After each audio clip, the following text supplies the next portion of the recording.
लेकिन आप सोचिए, भारत में एक चुनाव कराने में 2024 में 1 करोड़ से ज्यादा लोगों की चुनाव में ड्यूटी लगी है। 1 करोड़ से ज्यादा लोगों की चुनाव में ड्यूटी लगती है, और उन ड्यूटी के 3 दिन 4 दिन की नहीं होती। कोड ऑफ कंडक्ट लगते ही भारत के सारे ऑफिस के अंदर आप जाइए तो बैठा व्यक्ति कहता है चुनाव के बाद आना जी, अभी आचार संहिता लगी है, चुनाव के बाद आना जी, आचार संहिता लगी है।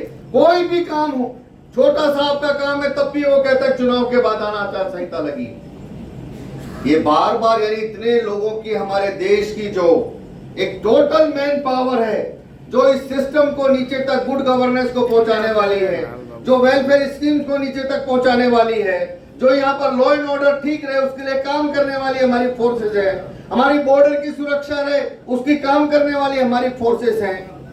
हमारे यहाँ स्कूलों में बच्चों को पढ़ाने के लिए जो टीचर काम करते हैं, उन टीचर्स का पूरा बच्चों को पढ़ाने में, शिक्षण संस्थान को चलाने में जो उपयोग होना चाहिए वो होना चाहिए।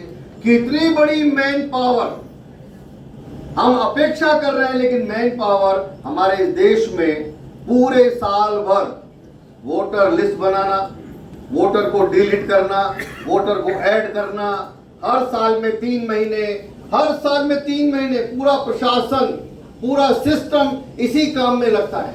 और चुनाव आता है तो चुनाव की व्यवस्था में लगता है, और हर चुनाव की अलग ही वोटर लिस्ट होती है। आश्चर्य है, भारत में हम वोटर हैं, मैं नगर पालिका का भी वोट डालता हूं, मैं विधानसभा का भी वोट डालता हूं, मैं लोकसभा का भी वोट डालता हूं, लेकिन हर चुनाव की वोटर लिस्ट अलग होती है।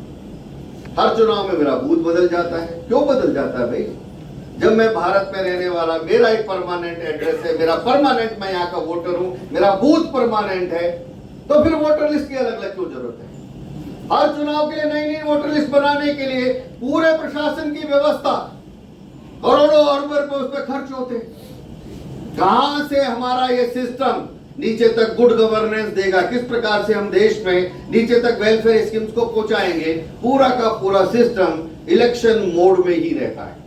इसलिए हमारे सामने कम होते हुए वर्किंग डेज आप निकालिए भारत के अंदर, शनिवार रविवार की छुट्टी, लगभग हर साल के 25 दिन फेस्टिवल छुट्टियां, उसके अलावा इलेक्शन में लगी हुई आचार संहिता जोड़ देंगे तो एवरेज 365 दिन के अंदर आप निकालिए, कोई आप में से कैलकुलेशन करेगा तो एक्चुअल में हमारे यहाँ काम करने के लिए कितना समय हमको मिलता है।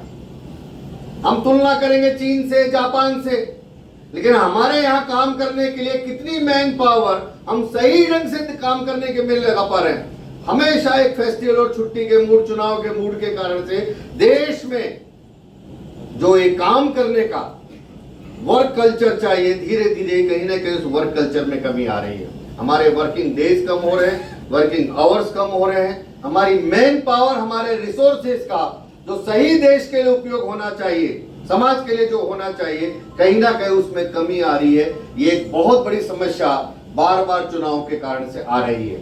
इसलिए अगर एक साथ इस देश के अंदर चुनाव होते हैं तो जो मैंने कुछ समस्याएं बताई है, इन सारी समस्याओं से अगर हम चाहते हैं कि मुक्ति मिले, हमारे देश में विकास की स्पीड बढ़े, डेवलपमेंट, इंफ्रास्ट्रक्चर जो हम चाहते हैं उस प्रकार का अगर तेज हो, तो देश के अंदर उसकी एक ही बात शर्त है कि बार बार चुनाव होने के कारण से, जब भी चुनाव होंगे देश में राजनीति होगी।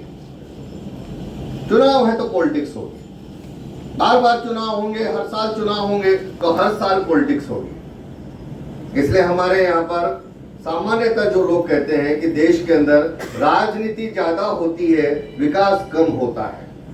अगर एक साथ चुनाव होते हैं देश के अंदर तो ये पक्का मानकर चलिए, देश में राजनीति कम होगी, विकास ज्यादा होगा, डेवलपमेंट ज्यादा होगा, पॉलिटिक्स कम होगी। आज जब भी चुनाव होता है तो इलेक्शन होगा, बार बार होगा, तो हर बार राजनीति और पॉलिटिक्स होगी। इसलिए उस राजनीति को कम करना है और विकास की रफ्तार बढ़ाना है, तो एक साथ अगर हम चुनाव कराते हैं तो देश में डेवलपमेंट बढ़ेगा, पॉलिटिक्स कम होगी। अगर एक साथ चुनाव होगा तो जो मैंने कहा कि इतना खर्चा हो रहा है, लगभग उस खर्चे में एक साथ चुनाव कराने में 50% से ज्यादा आज हमारे चुनाव में जो खर्चा हो रहा है वो खर्चा भी कम होगा।